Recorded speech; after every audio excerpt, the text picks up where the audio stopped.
मैं हूं विमलेश कुमार और आपने देखना शुरू कर दिया है नंबर 1 भारत। अभी सोनबरसा विधानसभा के चंडी स्थान में हूं और देख सकते हैं आप देख सकते हैं कि महागठबंधन समर्थित कांग्रेस प्रत्याशी अभी जो है यहाँ पे मंदिर का दर्शन करने आई हैं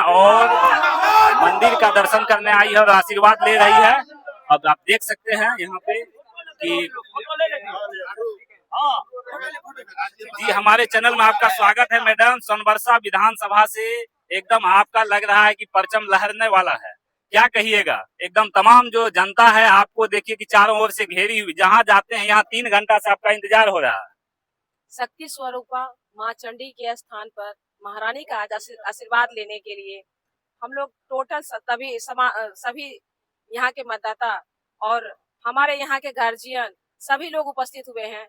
हम लोगों ने आरती में मैं अभी सम्मिलित हुई हूँ।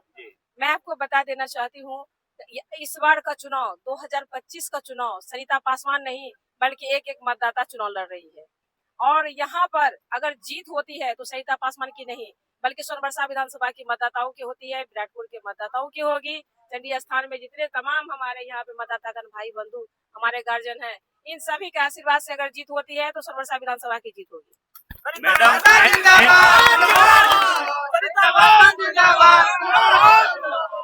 एनडीए का जो है उद्घाटन हुआ कार्यालय का, उस कार्यालय उद्घाटन में रत्नेश सादा जी कह रहे थे कि आप विपक्ष की जो उम्मीदवार हैं उनसे पूछिएगा कि आप कौन सा परिवर्तन चाहते हैं, आप 1990 से 2005 का परिवर्तन चाहते हैं क्या कहिएगा इसके? सबसे पहले तो माननीय विधायक जी को आप ये बताइएगा, आप जहां हैं पिछले 15 सालों से आपको जनता यहाँ पे सड़कों पे बैठाई है, अपना मत दे करके उनको अपना प्रतिनिधित्व करने का मौका दी। इस विधानसभा ने आपको मंत्री पद दिलाया, आप कितनी बार जनता के बीच में गए, जनता के दुख दर्द से कितना सरोकार आपने रखा है। आज मैं विधानसभा पूरे घूम रही हूँ और आपका चैनल भी दिखा रहा है जर्जर अवस्था बन चुकी है। क्या यही स्थिति के लिए आपको विधायक का पद दिया गया था, चुना गया था? आप सबसे पहले अपने में बदलाव लाइए और जनता से माफी मांगिए कि आपने 15 सालों तक कितना प्रताड़ित किया है यहाँ के सोनबरसा विधानसभा के मतदाताओं को। अच्छा, राजनीति में क्रिया खाने वाला कोई सिस्टम है क्या? क्योंकि वहाँ पे जो है ऑफिस का जो उद्घाटन हो रहा था एनडीए का, उसमें रत्नेश सादा जी अपना बेटा का क्रिया खा रहे हैं और उनका जो विरोध हुआ है सोनबरसा विधानसभा में, तो जो लोग विरोध किए हैं उनको भी बोल रहे हैं कि आप भी क्रिया खाइए, हम भी क्रिया खाएंगे। क्या ये होना चाहिए?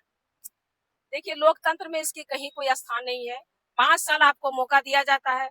माननीय विधायक जी को 15 साल मौका दिया गया। जब आपकी नींद नहीं टूटी, आप कुंभकर्ण की नींद में सोए रहे 15 सालों तक, जब आपकी नींद खुली है तो आप भावनात्मक लोगों को ब्लैकमेल करना चाह रहे हैं। ऐसी कोई बातें नहीं होती है, मैं जानती हूँ और ये यहाँ के तमाम मतदाता जानते हैं। जिनको प्रतिनिधित्व करने का मौका मिलता है वो उनका नाम नहीं बल्कि उनका काम बोलता है और उन्होंने इस काम के पीछे उनकी काफी ज्यादा नाराजगी रही है। जनता काफी मायूस है और मेरा या कहीं किन्हीं का कोई हस्तक्षेप नहीं है। जनता चुनाव लड़ रही है, जनता जवाब देगी। बहुत बहुत धन्यवाद।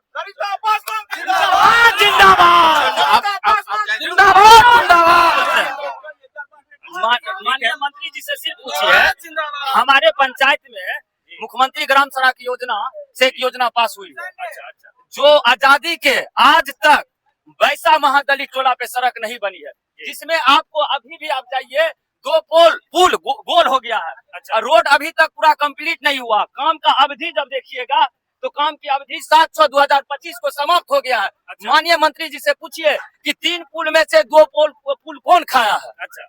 और मंत्री जी को सिर्फ जाति पाति से में फंसे रहना, 10 मलाई खोर में फंसे रहना। आप उनसे पूछिए जो आपके साथ जो चल रहा है क्या उसमें कितने अच्छे लोग चल रहे हैं। तो यह मलाई खोर खाने वाले जो लोग हैं उनसे उनको सावधान होनी चाहिए। आखिर यह 3 पुल में से 2 पुला कौन खाया? आज भी वैसा क्यों रोड के लिए तरस रही है? क्यों नहीं 15 वर्ष में उस टोल को, और उन्हीं के जाति है और दूसरे दूसरे को कहते हैं महादलित विरोधी। यदि इस क्षेत्र का कोई भी महादलित विरोधी नेता है तो उनका नाम है रत्नेश सादा, जो इस क्षेत्र का महादलित को विकास नहीं चाहे। कितने वोटों से जिताइएगा? सरिता पासवान यहाँ से 40,000 मतों से जिताएंगे। और यहाँ के आम आवाम से आप बात कीजिए कि क्या किनके पक्ष में है। मंत्री जी का डेग पे विरोध होता है। चलिए और लोग से बात करते हैं। आपका बहुत बहुत धन्यवाद। क्या लगता है इस बार सोनबरसा विधानसभा में क्या होने जा रहा है? सरिता पासवान जीतने जा रही है 40,000 से अधिक वोट से। हम लोग सब जनता मूड बना लिए हैं इसको जिताने के लिए, एक तरफा वोट करेंगे। आइए सर, आइए आइए। क्या लगता है इस बार सोनबरसा विधानसभा में बदलाव होगा? बिल्कुल बदलाव होगा। क्यों बदलाव चाहते हैं आप लोग? क्यों बदलाव? परिवर्तन होना तो जरूरी है। 15 साल उनका रहा, अच्छा, 5 साल जो है। क्या सर, क्यों चाहते हैं आप लोग परिवर्तन? परिवर्तन का मुख्य कारण यही है कि जितने सादा 15 साल से यहाँ रहे हैं, न किसी मतदाता से उनका कुछ सरोकार रहा। अगर वो विकास किए हैं तो सिर्फ अपना विकास किए हैं, क्षेत्र का 1 रुपया का भी विकास नहीं किए हैं। और सबसे बड़ी बात है कि उनको मतदाता से किसी प्रकार का कोई तरह का कंटेस्ट नहीं है। मेन यही है कि मतदाता काफी परिवर्तन चाहता है मतदाता, और इस बार परिवर्तन वैसा नहीं होगा, रिकॉर्ड तोड़ परिवर्तन होगा जो लोग देखेगा। बड़ा दावा कर रहे हैं शंभू सिंह जी, रिकॉर्ड तोड़ परिवर्तन होगा। क्या लगता है, क्या इस बार विधानसभा चुनाव में 15 साल का रिकॉर्ड टूट जाएगा? हाँ, हमें तो 100% लगता है जो इस बार रिकॉर्ड टूटेगा, क्योंकि जहाँ रही डेवलपमेंट की बात चल रही है और डेवलपमेंट 100% और युवा सब चेंज मांग रहे हैं, तो चेंज जरूरी है। चेंज जरूरी है। जी बोलिए। आप बोलिए रत्न सादा को और या तीर छाप को कि 20 साल से जो सो रहा है, 15 साल से अगर बैनाथपुर का पेपर मिल चालू कर देता तो 1000 चूल्हा जलता, अच्छा, हजारों बेरोजगारी को रोजगार मिलता। जैसे हम विकलांग है वैसे विकलांग करना चाहता है मोदी का मतलब हुआ महंगाई सरकार सर। अब की बार हम लोग बता देंगे सरिता पासवान जिंदाबाद, और बहुत बहुमत से विराटपुर पंचायत से जीत के जा रहा है सर। जय हिंद जय भारत। सर क्या कहिएगा? 50,000 से जीतेंगे इस बार। 50,000 से? 50,000 से रिकॉर्ड तोड़ दीजिएगा? बिल्कुल रिकॉर्ड टूट जाएगा। चलिए, और क्या कहिएगा सर, क्या होगा इस बार सोनबरसा विधानसभा में परिवर्तन होगा क्या? जो इतिहास में कभी नहीं हुआ, वो इतिहास में सबसे बड़ी ये होने जा रहा है। आप लोग याद कीजिए, क्योंकि रत्नेश सादा के एक बयान जनता को बहुत तकलीफ पहुंचाया। जब भी जनता 15 साल से इनको अपनी उम्मीद के सहारे इनको जिताया और उससे उम्मीद की, तो जनता को खरे खोटे जवाब में एक ही तरफ से एक ही आवाज लगाते हैं रत्नेश सादा कि तुम मुझे वोट नहीं दिया, बल्कि तुम सिंबल को वोट दिया, तुम नीतीश कुमार को वोट दिया, मुझे नहीं दिया है। तो इसी बात से जनता नाराज है कि अगर तुम ऐसे बोलते हो, मेरी उम्मीद पे खरा नहीं उतरा, तो मैं सिंबल को ही इस बार चेंज कर दूंगा। मैं इस बार तुम्हारे सिंबल को ही वोट दे दूंगा। सिंबल चेंज कर देगी जनता, क्योंकि जनता को उन्होंने ऐसे खरे खोटे जवाब दिया है कि तुम मुझे वोट नहीं दिया, तुम सिंबल को वोट दे रहा है। इसीलिए जनता की प्लानिंग है इस बार सिंबल को ही चेंज कर देगा। मतलब बिल्कुल विपरीत होने जा रही है, और बहुत 50+ से यहाँ वोट मिलेगी। 50+?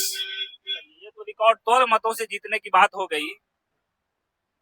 आइए सर, क्यों चाहते हैं आप लोग, जो 15 साल से जो उम्मीदवार यहाँ हैं, मंत्री भी रहे हैं, उनका दावा एक अलग ही दावा है कि हमने यहाँ रजिस्ट्री कचहरी का जो है व्यवस्था कर दिया है। सोनबरसा में सहरसा जाना पड़ता था, तमाम जो है वो चीजें को गिना रहे हैं, तो उस पर क्या कहिएगा? आप अभी सड़क को देख लीजिए, जर्जर स्थिति है सड़क का। बहुत जगह देख रहे हैं पानी उनी लगा है, बहुत जगह के मैक्सिमम जगह पानी लगी हुई है। वो 15 साल में कुछ काम नहीं किया, अपना जेब भरने का काम किए हैं। आदमी इस बार तरस हो गए हैं, अपना पब्लिक लोग सिंबल चेंज कर रहे हैं। जो बीजेपी को ही वोट दे रहे थे या जेडीयू को वोट दे रहे थे, तो इस बार कांग्रेस के साथ है। अच्छा, तमाम जो जनता को बदलाव चाहिए, जनता को बदलाव चाहिए। चलिए आइए दिखाते हैं आपको, और लोग हैं। 1 मिनट सर, कहाँ जा रहे हैं? बुटहा जा रहे हैं। बुटहा का इस बार क्या माहौल है सोनबरसा विधानसभा को लेकर के? इस बार रत्नेश सादा या फिर सरिता पासवान? सर मान के चलियो सरिता पासवान जे छै से या रत्नेश सादा दोनों हमरा जे कहबे यहाँ से आधार से कर देबे। देखियो, 15 साल से रत्नेश सादा जी विधायक रह चुकले है, मंत्री भी रह चुकले है, अभी फिर से चुनाव ले रहल छे। अबरी एक नया उम्मीदवार एले सरिता पासवान जी, जे महागठबंधन समर्थित उम्मीदवार छे। तेजस्वी यादव भए गेले, पप्पू यादव भए गेले, कांग्रेस भए गेले, सबके समर्थन से, मुकेश सहनी के पार्टी भए गेले, सबके समर्थन से सरिता पासवान जी के टिकट मिलले। सरिता पासवान जी सोनबरसा सत्ताल ठोक रहल छे। तो अबरी रत्नेश सादा के जीतेब कि सरिता पासवान के जीतेब, ई पूछे छे तोरा?